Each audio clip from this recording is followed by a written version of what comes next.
En Siria la represión cobra dimensiones desproporcionadas. Son ya 8.000 los muertos por la violencia desatada por la dictadura de Bashar al-Assad, entre ellos mujeres y niños, algunos torturados, según UNICEF. Naciones Unidas calcula que más de 30.000 personas se han visto obligadas a abandonar el país, 200.000 a dejar sus domicilios. España presiona, ha cerrado su embajada en Damasco y ya lo han hecho también otras democracias occidentales, el Reino Unido o los Estados Unidos, pero no parece suficiente. Una intervención armada, China y Rusia lo impiden.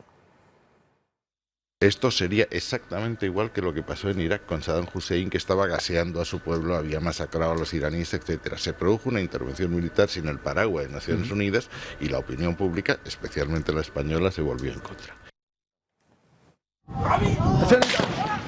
Siria atrapada en una espiral de represión. Imágenes difundidas por los grupos opositores muestran la dureza empleada por las tropas del régimen de Bashar al-Assad. Al tiempo que anuncia medidas políticas, el gobierno incrementa sus ataques a los rebeldes. Cerca de 40 personas han muerto este martes en una nueva jornada de violencia. UNICEF ha denunciado además el asesinato de niños y mujeres en la ciudad de Homs, algunos degollados y con marcas de torturas. La situación no es mejor en la ciudad de Idlib, que teme convertirse en un nuevo Homs. Familias enteras huyen por temor a verse atrapadas en los combates. El ejército ha minado las fronteras con Líbano y Turquía, las principales vías utilizadas por los refugiados. España cierra este miércoles su embajada en Damasco como protesta, aunque mantiene 2 diplomáticos en las oficinas de la Unión Europea. ¿Por qué Naciones Unidas no hace nada ante esta masacre? Vamos a buscar respuestas con la ayuda de un compañero, Eric Fratini, que ha investigado a fondo la cara oculta de la ONU. En este libro, ONU, Historia oculta de la corrupción. Eric, buenas noches. ¿Qué tal? Buenas noches, Ana. ¿Por qué Naciones Unidas no consigue calmar la situación en Siria, proteger a los civiles? Siempre miramos a Naciones Unidas, se creó para esto, ¿no? La paz, la justicia, la libertad. Bueno, eso es lo bonito, eso es, digamos, la pintura bonita que se le da a Naciones Unidas cuando se crea después de la Segunda Guerra Mundial. ¿Por qué no se arregla? Bueno, pues principalmente por el problema que ya tiene en sí la propia Naciones Unidas, que es su propio Consejo de Seguridad, ¿no?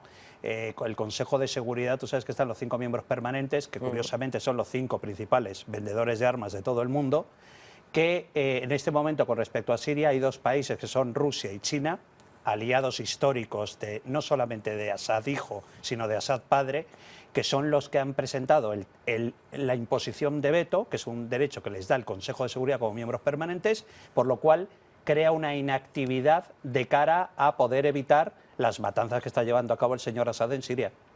O sea que Naciones Unidas en este caso no nos sirve para nada. Bueno, no sirve para nada, principalmente, bueno, por lo que te he explicado del Consejo de Seguridad y luego también porque yo creo que uno de los grandes errores que ha cometido Ban Ki-moon ahora como secretario general ha sido nombrar a un señor que es Kofi Annan.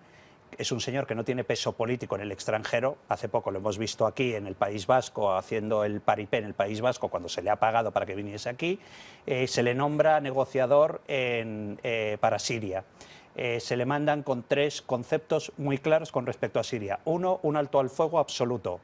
2, arreglar la situación política, es decir, la posibilidad de que Assad salga del país y no sea juzgado. Y 3, abrir que la 35 Brigada Siria que ocupa Homs abra un pasillo para que pueda entrar la ayuda humanitaria a la gente.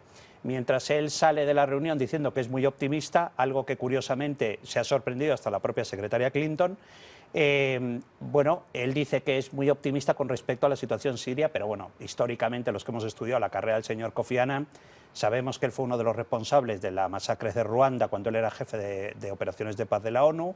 Él era secretario general con el caso de Srebrenica, cuando él ordena que se retiren las fuerzas de paz de la ONU y se entregue el enclave de Srebrenica a los carniceros de Ratko Mladic, con aquello lo que supuso. Es decir, que el señor Kofi Annan yo creo que no tiene un peso político, porque todo el mundo lo sabe, no tiene un peso político para conseguir un acuerdo. Sin embargo, tiene una imagen ante la opinión pública internacional que parece el príncipe de la paz. Bueno, es que yo creo que, bueno, es que principalmente a él se le da el Premio Nobel de la Paz, que eso tampoco es una... Ahora tú me dirás que tampoco es un sello de calidad el que se le dé a alguien el Premio Nobel de la Paz, ¿no? Pero bueno, este señor se le da el Premio Nobel de la Paz. Curiosamente, cuando él está siendo investigado en ese momento, él tiene que dejar realmente el puesto de secretario general de la ONU. Estados Unidos le deja que abandone el cargo, digamos, con cierta honra, diciéndole que no se presente a la reelección, pero él es el protagonista del famoso caso de mayor corrupción que ha habido en la historia de la política, que es el caso de petróleo por alimentos. En Irak. En Irak, con respecto a Irak. Cuando estaba el embargo, sobre Irak para evitar el rearme de Saddam Hussein. Y se descubre que se ha beneficiado de ese embargo para llegar a la población civil petróleo a cambio de alimentos y medicinas a la población. Se ha lucrado económicamente su hijo, se ha lucrado su sobrino, se ha lucrado su hermano y se ha lucrado su cuñado. Es decir, que por eso se le obliga a él a abandonar el cargo. Entonces, bueno, este señor tampoco es una cosa que digas que se le vamos a mandar a Siria para que con su peso político pueda conseguir algo. Tú conoces Naciones Unidas desde dentro porque has trabajado para Naciones Unidas en Ruanda. 5 años trabajé. Y ahí te encontraste con un caso de mercado negro de vacunas. Sí, bueno, es que realmente mi libro es todo un recorrido de los grandes casos de corrupción que ha habido, ¿no? Yo cuento, por ejemplo, el caso de las vacunas que se vendían por cuando no llegaban a la población. Vacunas para combatir la malaria. Sí, casos para combatir la malaria y los estaban vendiendo los altos cargos de la ONU en la propia Ruanda. O, por ejemplo, te cuento el caso que yo en la primera edición del libro no pude meterlo porque no tenía pruebas suficientes. El caso, por ejemplo, de la caja negra. Es una caja negra que lleva el avión del presidente de Ruanda y de Burundi. Cuando aquel accidente, se derriba el avión, mueren los dos presidentes y se provoca la crisis de los Grandes Lagos. Se manda a una unidad de fuerzas de pacificación de la ONU para investigar ese caso y el resultado final de esa investigación es que no han encontrado la caja negra del avión. Y esa caja negra se descubre 10 años después, la caja negra del avión, 10 años después en un armario abandonado en la sede de la ONU en Nueva York. ¿Quién lo había llevado ahí? No se sabe. Y aquel accidente provocó lo que, bueno, todo el mundo conoce, la crisis de los Grandes Lagos y la muerte de 800.000 personas. Dices que Naciones Unidas aparece como esperanza de paz cuando es un negocio montado por sus propios directivos. ¿Quiénes han montado Naciones Unidas? ¿Quién está detrás de Naciones Unidas? ¿Y quién se lucra gracias a Naciones Unidas vendiendo esperanzas y vendiendo conceptos en los que todos creemos, como la libertad, la justicia internacional o la paz? Claro, es que el discurso de Naciones Unidas es muy bonito, por eso lo venden también, porque es un discurso en el que creemos todos, es decir, la necesidad de la paz, el fin del hambre en el mundo. Lo que pasa que, claro, que el problema que tiene Naciones Unidas es que no existe una legislación internacional para juzgar los grandes casos de corrupción que hay en la ONU. Es decir, yo te recuerdo, por ejemplo, que lo hemos hablado muchas veces, los casos de los cascos azules violando niños, por ejemplo. Yo cuento todos los casos que ha habido. Batallones italianos, batallones, por ejemplo, de Pakistán, que han violado niños. Y yo cuento los casos. Por ejemplo, el caso del alto comisionado de las Naciones Unidas para los Refugiados, el señor Ruud Lubbers, ex primer ministro de Holanda, que yo lo denuncio en el libro diciendo que él había acosado sexualmente a 4 funcionarias. Ellos amenazaron con demandarme y finalmente él tuvo que dimitir porque no eran 4, eran 11 funcionarias a las que él había intentado. Pero ¿cuál es el problema que nos encontramos?